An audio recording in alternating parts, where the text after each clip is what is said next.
भारतीय संस्कृति को विदेशों तक पहुंचाने का और उसे सम्मान दिलाने का अगर वाकई में किसी ने काम किया तो वो थे स्वामी विवेकानंद। एक बार किसी अंग्रेज ने स्वामी विवेकानंद जी से पूछा कि आपके देश की महिलाएं हाथ क्यों नहीं मिलाती। तो फिर उसके बाद जो स्वामी विवेकानंद जी ने जवाब दिया वो आप लोगों को सुनना चाहिए।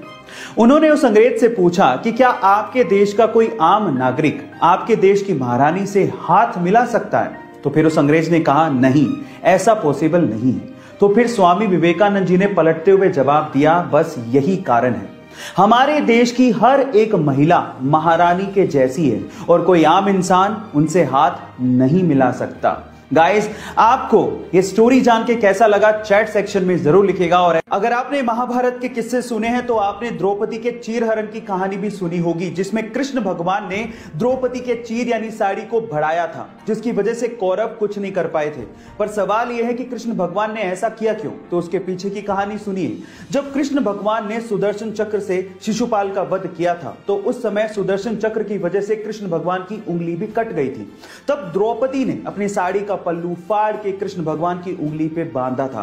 तब कृष्ण भगवान ने द्रौपदी से वादा किया था कि हे द्रौपदी, तुम्हारे एक एक सूत का कर्ज हम चुकाएंगे। और इसी वजह से चीरहरण के समय कृष्ण भगवान ने साड़ी को बढ़ाते चले गए। गाइस, पुरानी कथाओं को सुनने का अपना अलग ही मजा है। आपको ये सुन के कैसा लगा चैट सेक्शन में जरूर लिखिए। एंशिएंट टाइम में यानी पुराने जमाने में हमारे इंटेलेक्चुअल्स को लगता था कि मैथ्स में एक ऐसा कोई सिंबल होना चाहिए विच रिप्रेजेंट्स नथिंग, यानी नथिंग को रिप्रेजेंट करने के लिए भी तो कोई सिंबल होना चाहिए। सो इसी को ध्यान में रखते हुए 5th सेंचुरी में एक इंडियन मैथमेटिशियन आर्यभट्ट ने जीरो को इन्वेंट किया। And let me tell you guys, zero का जो सिंबल दिया गया था वो हमारे पुराने मंदिरों, स्पेशली ग्वालियर के मंदिरों के दीवारों पे खुदा हुआ आप लोगों को दिख सकता है। सो गाइस, अगर आप ये सोचते हैं कि जीरो की इन्वेंशन कोई बड़ी इन्वेंशन नहीं है तो मैं आपको आपकी जानकारी के लिए बता देता हूं, अगर जीरो इन्वेंट नहीं हुआ होता ना तो बाइनरी लैंग्वेज नहीं आती, और बाइनरी लैंग्वेज नहीं आती तो एक कंप्यूटर लैपटॉप कुछ नहीं होते। जब शून्य ना देता भारत तो चांद पे जाना भी मुश्किल था। क्या आपको पहले से बात पता थी? और नहीं पता थी तो चैट सेक्शन में लिखना मत भूलिएगा।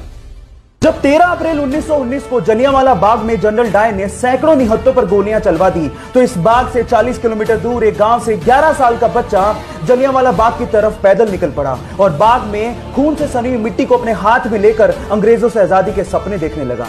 ये मिट्टी लेकर जब वो घर पहुंचा तो उसने पिताजी को कहा कि पिताजी आप कहां जा रहे हैं। तो पिताजी ने जवाब दिया कि मैं आम की गुठलियां बोऊंगा जिससे पेड़ लगेगा और बहुत सारे आम मिलेंगे। तो जानते हो उस बच्चे ने क्या कहा? उस 11 साल के बच्चे ने कहा कि मैं भी इस खेत में बंदूक बोना चाहता हूं जिससे मुझे बहुत सारी बंदूकें मिले और मैं अपने देश को आजादी दिला सकूं। इस क्रांतिकारी विचार को रखने वाले का नाम है शहीद भगत सिंह, जो हमारे लिए, इस देश के लिए हंसते हंसते ये कहकर फांसी पर चढ़ गए, सरफरोशी की तमन्ना अब हमारे दिल में है, देखना है जोर कितना बाजुए कातिल में है, बाजुए कातिल में है। कोंढाणा के किले को मुगलों के चंगुल से जीतने की जिम्मेदारी छत्रपति शिवाजी महाराज ने अपने बचपन के दोस्त सूबेदार तानाजी को दी। हर मराठा पागल है, स्वराज का, शिवाजी राजे का, भगवे का। जब तानाजी का सामना पहली बार मुगल सेनापति उदयभान से हुआ तो घमंड में चूर उदयभान ने तानाजी को यह तक कह डाला कि मैं भगवा का नामो निशान मिटा दूंगा।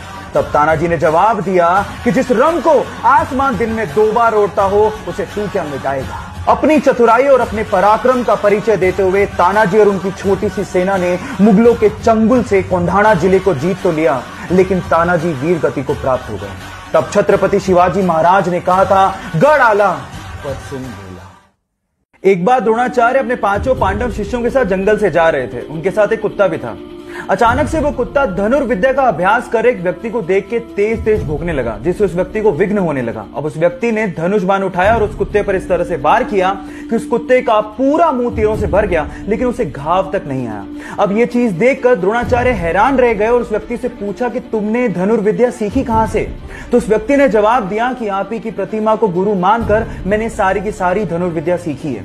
अब क्योंकि द्रोणाचार्य अर्जुन को वचन दे चुके थे कि इस पूरे विश्व में उससे बढ़िया धनुर्धारी कोई भी नहीं होगा, इसलिए गुरु दक्षिणा में उस व्यक्ति से द्रोणाचार्य ने दाएं हाथ का अंगूठा मांग लिया और उस व्यक्ति ने हंसते हंसते अपने दाएं हाथ का अंगूठा द्रोणाचार्य के चरणों में समर्पित कर दिया। जानते हैं उस शिष्य का नाम क्या था? उस शिष्य का नाम था एकलव्य।